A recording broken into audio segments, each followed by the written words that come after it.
And are you refreshed? Good. Now what? Hi. Divorce. How do I move through a painful process in a way that manifests the best outcome for my kids? It's a big question, isn't it? There's so much we want to say to you about this. We were going to tease you a little bit just to lighten the mood.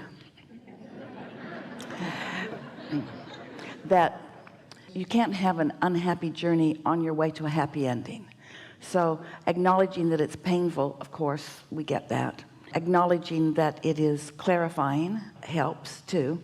Acknowledging that really what you wish for everyone, yourself and your children, anyone, what you wish for them, what we wish for them, is an understanding that their relationship with their own inner being is paramount, and the relationships with everything else is less significant. But it isn't the way that most are reared in your environment. Most parents work rather hard at teaching their children to look to them for everything. And so sometimes children are not as resourceful as they could be because they haven't been looking toward their own guidance. They haven't been understanding their own emotions. And so they're not stable in that secure way that they could be if they knew that. So then what worries you is that you present yourself, most parents do, as a sort of united front that your children are looking to for guidance, and then when the united front is no longer united, and maybe hasn't been for a while, and so the energies sort of split, then they don't know what to do. And so maybe it's helpful to acknowledge that the united front was never that united, and that they've always had these resources that they can turn to, and that this is an opportunity for them to maybe early on in their life get in touch with the things that really matter. And then we're going to tell you our favorite thing that we tell anyone about divorce, and that is, oh good.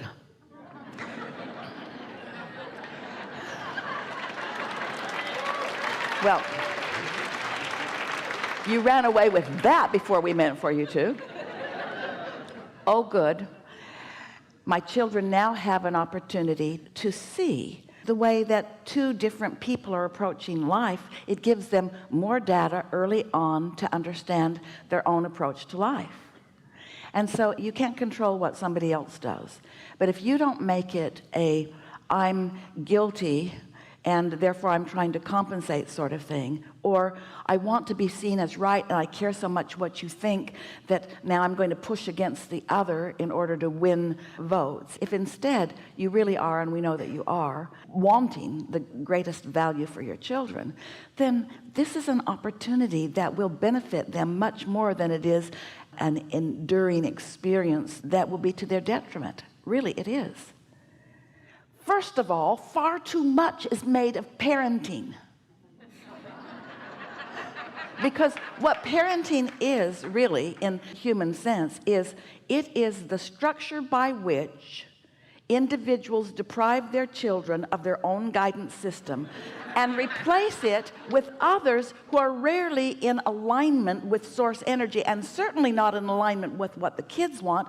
And so children are subjected to all kinds of guidance that has nothing to do with their personal satisfaction, because it's all about doing what I want you to do rather than what your life has shown you that you want to do. And so this is an opportunity of true freedom and expansion for everyone involved. And it's okay. Something terrible isn't happening here. It's all right to make a decision and then change your mind. That's what life always is a series of now what, now what, now what. And oftentimes the next now what, every time the next now what can have more juice and more wonderful things in it than what came before. And so that's the premise that we would start from if we were standing in your physical shoes. Want to talk about something more specific? Yeah, during the last conversation, we were talking about resistance and manifesting. I had imagery in my head of tug of war in my situation, you know, the feeling of tugging and going back and forth and being in that space of resistance.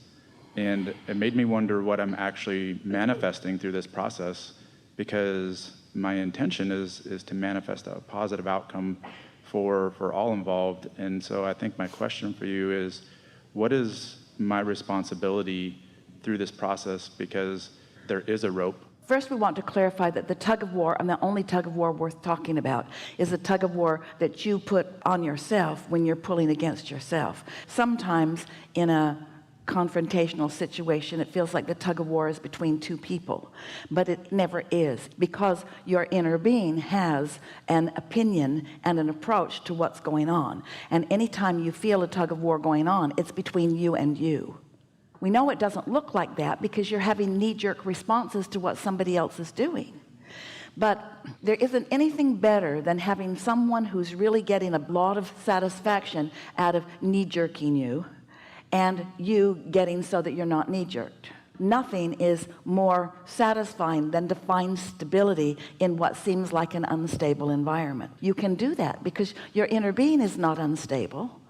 It's not just what the other person is saying or suggesting or accusing or doing. It's the stuff that's going on in your own mind. It's the contradictions about you that you are playing in your own mind. And so what you want to do is to come into vibrational harmony about yourself. You want to begin to know yourself through the eyes of source rather than through the eyes of somebody who's mad at you. You want to see yourself through the eyes of source rather than through the eyes of so many people. And this is what you all do to each other. If someone is adoring you and you are awash in their gaze of appreciation, it feels really good. And then you say, but I always need your gaze to be upon me, which is not a practical thing. So if they're interested in something else, like maybe what they're going to have for lunch or anything else, then you feel like a puppet that someone has let go of the strings. And so people hold other people responsible for the way they feel.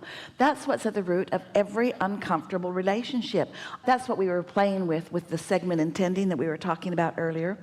We said a lot of humans, this is sort of the way you seem to behave as if you would like it to be this way. It's like you want to put out an advertisement to the world. Your social media makes it rather easy to do that. And you show a picture of yourself and a list of expectations that you have of others. And your note to the world says, this is me, take a good look. You might run into me. Search every crowd for me, and when you find me, this is what I need from you so that I will have a good day. Now, we know that sounds silly, but that is the way you treat others. That is sort of the way most humans are going through life. This is what I need from you in order for me to be happy. When we put it on social media and we point out the absurdity of something like that, it's easier for you to understand that you could do that, or you could calibrate your vibrational frequency to the attraction of things you want, and then you could just move in your bubble of attraction through the world and get from wherever you are the things that are most active in your vibration. So what happens in a situation where someone is being fired or a relationship is ending in some way?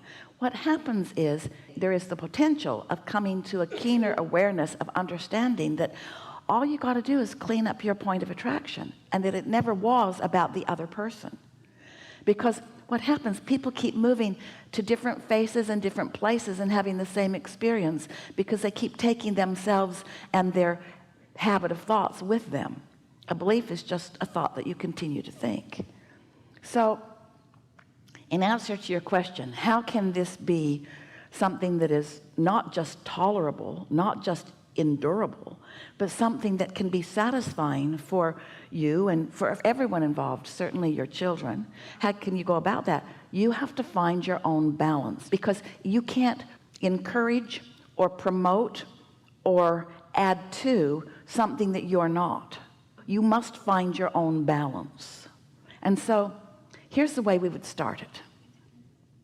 Anytime you feel negative emotion, whether you're feeling fear about what's coming, or guilt about not having kept it together in some way, anytime you're feeling negative emotion, stop and remind yourself, this is me looking at this in a very different way than my inner being is looking at it right here, right now.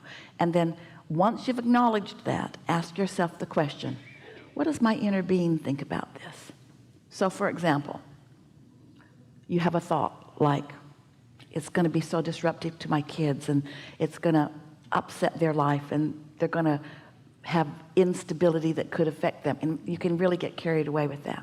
And you feel the discord in yourself. So it's clearly not what your inner being is thinking. What does my inner being think about this?